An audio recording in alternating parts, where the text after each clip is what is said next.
Hello. Welcome back to my channel. Don't forget to like and subscribe and also support my small business at latricelimited.com. So actually, the Senate has approved an Inflation Reduction Act. Okay, so there's a lot of little things in here, but I'm gonna, go with the bigger parts of it.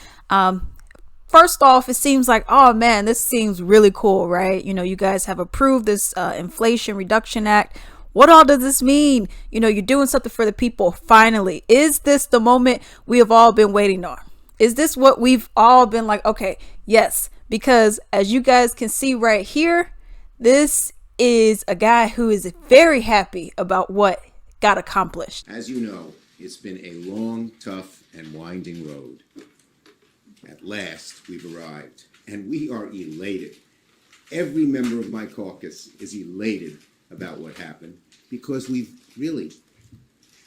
changed the world in a way that you rarely get an opportunity to do that. With the Inflation Reduction Act, this Senate Democratic majority has achieved what countless others have come to Washington promising to do, but ultimately failed to deliver.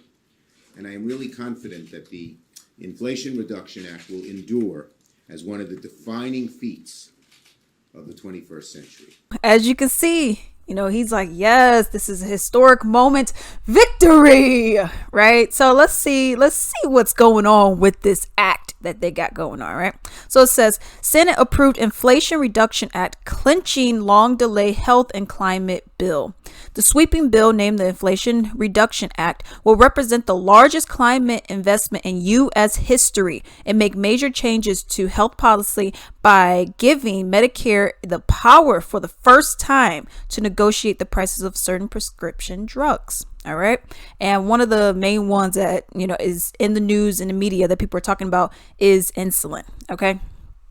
It said, and extending expiring health care subsidies for 3 years. The legislation would reduce the deficit be paid for through new taxes, including a 15% minimum tax on large corporations. So this is their taxing the rich that they're saying. And a 1% tax on stock buybacks, which is also another tax in the rich kind of thing. Boosting the IRS's ability to collect. Of course, somebody always got to get their money. It would raise over $700 billion in government revenue over 10 years and spend over $430 billion to reduce carbon emissions and extend subsidies for health insurance under the Affordable Care Act, Obamacare. All right. And this is just another article talking about it, and it goes a little bit into detail about what it is exactly. All right. So it says the Senate on Sunday approved a sweeping package to combine climate change, lower healthcare costs, raises taxes on some billion-dollar corporation, and reduce the federal deficit. All right. So another thing that people talk about in regards to this is you're talking about inflation, yet you're going to print more money. 'Cause this is another thing. You guys talk about healthcare and you're like, well, how can we do that? Where's the money going to come from, huh? How we going to do that? But then you look and then it's like, okay, well, where does this money come from?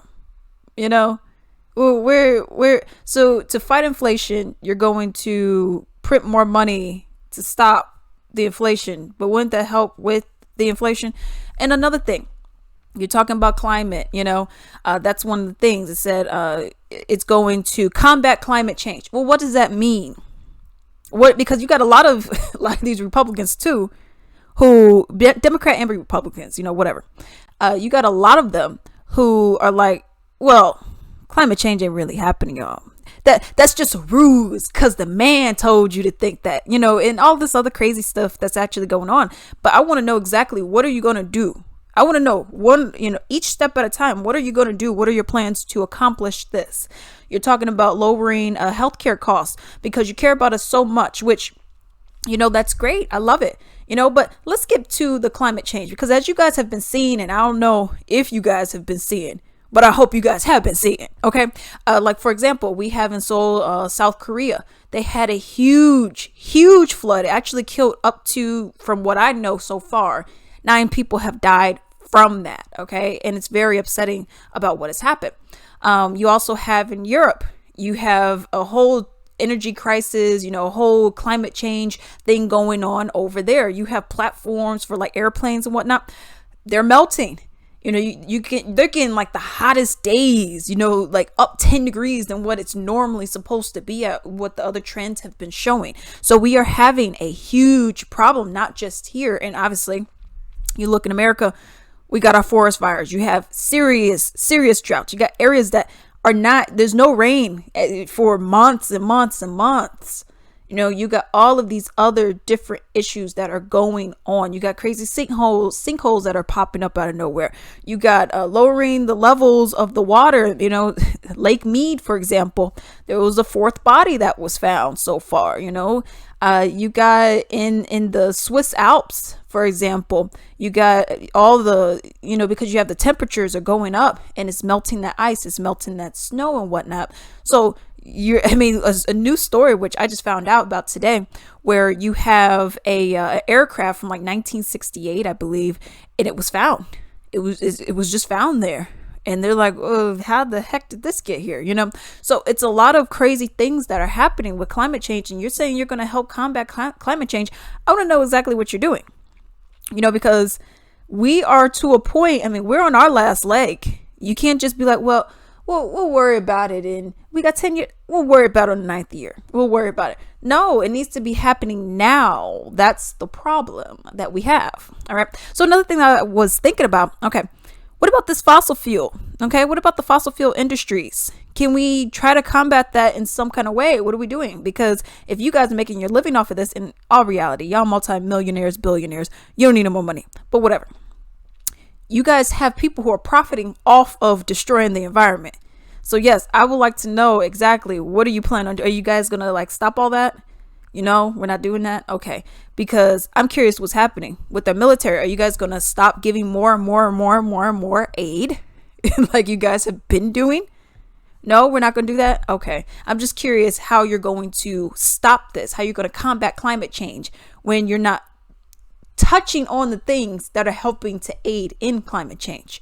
All right. So I just don't really get that. Another thing about this is the lower healthcare costs is what they were saying. All right. Now, I actually have a video that I do want to show you, and it's about it's a representative and whatnot. And he's actually talking about how veterans, people who served, you say, hey, we love you, you should love your country, serve for us, blah, blah, take care, you can get taken care of, all that, right? And how he says, oh, y'all got that problem? They ain't got anything to do with us. You're sick. That's a you problem, not a us problem, because then we have to take care of you. We have to give you medical care. And that's not our problem. You're not losing a foot. Okay. You have like diabetes, that's not our problem. Check it out. Take care of those who were harmed in service to our country. I've supported several bills to take care of our veterans. In February of this year, I supported a bill that passed the Senate called the Health Care for Burn Pit Victims Act, which extends the eligibility period for combat veterans who served after 9/11 and were exposed to toxic substances, so they're able to receive care at the VA. I've also supported the VA Mission Act, the Dr. Kate Hendricks Thomas Service Act, the Team Caregivers Act, and the Veterans Appeal Improvement and Modernization Act, all of which expand care for veterans. When the war in Afghanistan came to a close, I proposed using those funds saved by ending the war to give a $2,500 bonus to all members of the military who served in the global war on terrorism. We must take care of our veterans and keep our country strong. This bill puts our economy, though, at risk by creating presumptions of service connection for the most common of ailments. For example, this legislation creates a presumption of service connection for Vietnam veterans for hypertension. But according to the CDC, 50% of men and 44% of women in the United States have hypertension. More than 60% of people over the age of 60 have hypertension. In total, the CDC estimates that 116 million Americans have hypertension. The legislation also creates a presumption of service connection for global war on terror veterans for asthma. The CDC estimates that 1 in 12 people have asthma, which is approximately 25 million Americans. This bill would cost hundreds of billions of dollars at a time when the national debt is climbing over 30 trillion and inflation is at a 40-year high. But the federal debt was created by Congress and not our vets and those who serve the armed services should not be the ones to pay the cost. So yes, he said it. He does not care, yo. He does not care. Oh yeah, I supported you guys before, but not for this. I mean, you guys are asking for a bit much, don't you think? I mean, you just, I don't know, risked your lives and served for this country, but you're asking for a bit much, don't you think? Anyways, so I have another thing that I thought about with the healthcare and whatnot. You say you're going to lower healthcare costs. And it says, Senate Republicans strip $35 insulin cap for individuals with private insurance from the Democrat-led climate and health bill. So here's just another thing. Oh, we're going to do it. Oh, man, we didn't get enough votes. Well, that idea is out. Oh, well, you guys, I mean, I have good insurance. I have lifetime insurance. I make millions and millions of dollars every year, you know, so, oh, well, that got trashed. Who cares? I mean, that's pretty much what's going on. And it's like you got people who are constantly, I mean, the thing about it is this. These people who shut down these bills, they think that the money is literally coming out of their pocket and they got to like reach in the back and be like, I guess I'll give it to you. This ain't yours though. Maybe it is because you're stealing it, but you ain't supposed to be doing that anyways. You know, so this is the problem that we're having. It's like every time you take one step forward, you take two back. And in the U.S.'s case, you're taking about 10 back.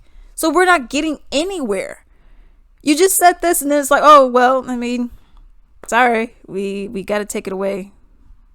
Oh, well, right? You'll be fine. You'll be fine. You don't need a cap on insulin, right? Come on, man. Come on. You know, so I just find it to be very interesting that is what is happening. Yeah, you know, I just find that to be very interesting. I do want to know exactly what's going to happen. What are they going to do? I'm gonna be real. It ain't going to be much. I'll tell you right now. Spoiler alert. It ain't going to be much. Okay. Because at the end of the day, all they care about is their money, their families, and that's it. Okay. If you're not up there in that 1% or in politics in those certain groups, they don't care about you. And that's just I mean, it's upsetting, but that's really just the harsh reality of the situation that we find ourselves in.